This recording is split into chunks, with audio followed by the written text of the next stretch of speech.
Hi, everybody. My name is Brianna Chavis, and here with me as well is Toy Snipes and Maria Mano. We're Group 5, and we'll be presenting on assessing risk.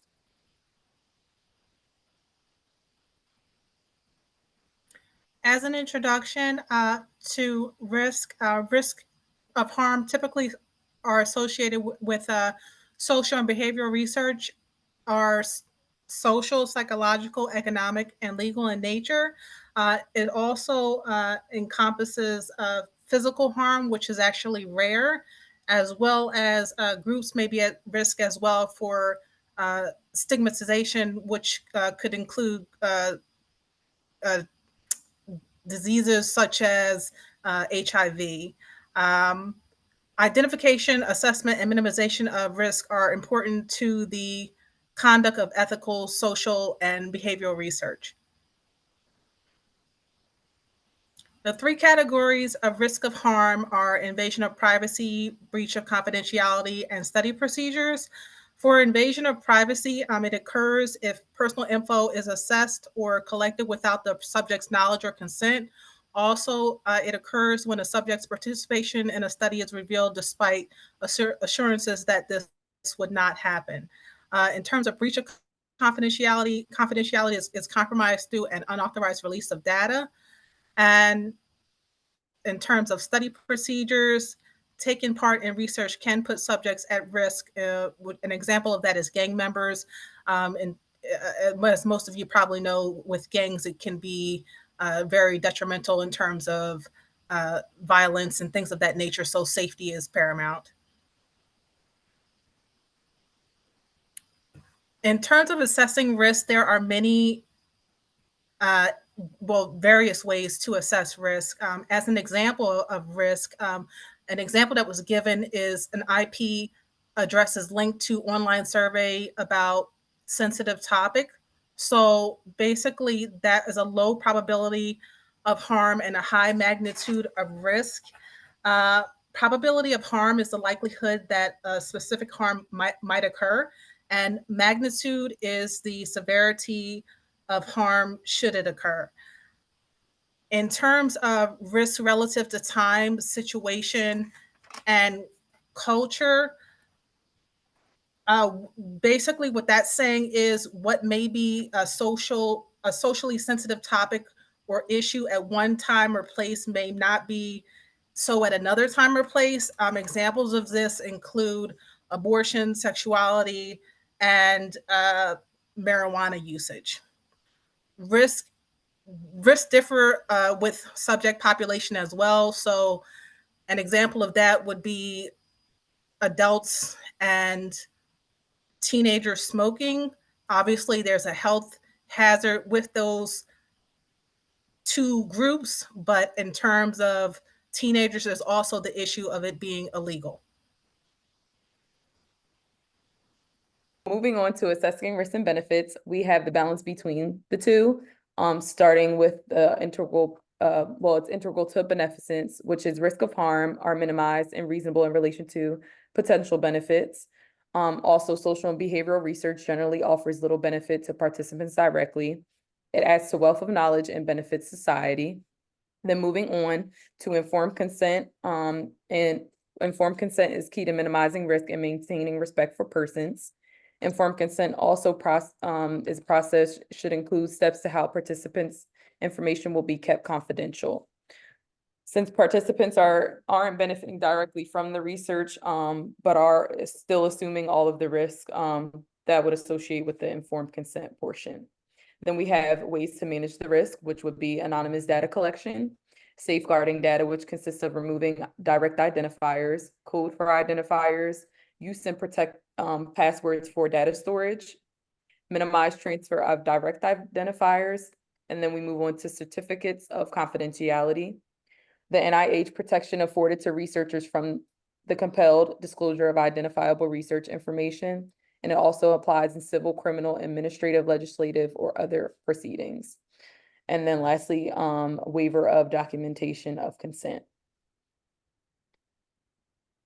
So looking at the Stanford Prison experiment, this is an example of when risks have been overlooked. So this is a study conducted by Philip Zimbardo along with his colleagues, and this was done in August of 1971.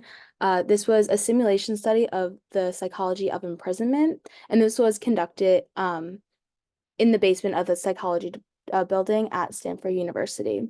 So within the study, they put an ad out in the classifieds in a newspaper, and they had about 79 people respond, and which they took 24 male college-age students, and they randomly assigned them 12 to be a prisoner and 12 to be a guard. The guards were encouraged by Zimbardo to think of themselves as actual guards in a real prison, and they were told to make the prisoners feel powerless without enacting physical harm. So like use of words and however they felt they can make someone feel powerless without actually physically contacting them. So despite the study supposed to go for 12 days, the experiment actually only lasted 6 days. And within those 6 days, participants endured cruel and dehumanizing abuse from their peers. This included being taunted, they were deprived of sleep, they were refused to go to a physical bathroom and had to use a bucket instead, as a lot of other things that happened as well. So even though this study was approved by Stanford's Human Subjects Research Committee, and so this just shows that the risks weren't properly assessed. So this passed their standards at the time. It upheld a lot of the ethics that they had. And this was mainly because no one could have imagined that the guards would kind of devolve to such behavior. But as we see here, this emphasized the importance to assess risk and to really think about a situation thoroughly before approving a study. And this is just a key example of that. So because this study was allowed to go on, the participants, particularly the prisoners, but also some guards, because they enacted these behaviors, were subjected to extreme emotional trauma. And during the study, a lot of the prisoners resorted to rebellion, hysteria, and despair. So this is a quote that I found from Richard Yako, who was assigned the role of a prisoner. And in an interview, he said, "When I asked Zimbardo's team what I could do if I wanted to quit, I was told, 'You can't quit. You agreed to be here for the full experiment.' That made me feel like a prisoner at that point. I realized I had made a commitment to something that I now could not change. I had made myself a prisoner." So this is also, even though the prisoners were allowed to leave early if they wanted to, being told that they couldn't quit kind of violates a lot of those respective persons and autonomy that we have, in being told that they couldn't leave. So we also see issues there, but also another risk where they were kind of stuck in this very traumatic experience and were told by this quote that they weren't allowed to leave. So as a result of the study and due to a lot of the ethical concerns that go beyond the failure to assess risks properly, this led the American Psychological Association to release guidelines that prohibited human subject simulations. And so looking at long-term effects, this was Philip Zimbardo has kind of a web page up about the Stanford prison experiment, in which he also addresses aspects of the movie that was released about it. And under one of the frequently asked questions was, did any of the participants suffer lasting trauma? To which he answered, despite suffering extreme emotional stress during the experiment, all participants appeared to have regained their baseline emotional states after the study. Extensive follow-up testing revealed no lasting trauma to participants. And from some of the interviews I read, there didn't seem to be a lot of long-term effects, but if this were to happen in another case, that might not be the case, and there is a lot of potential for long-term traumatic effects, both psychological, social, and emotional, on participants who are subjected to studies of this type. And to wrap up, we have the 3 challenge questions. The first one is discuss the risks participants face in social and behavioral research, provide examples and explain how they impact ethical considerations for researchers. Secondly, we have considered potential breaches of confidentiality in social and behavioral research. What strategies can researchers use to protect participant confidentiality?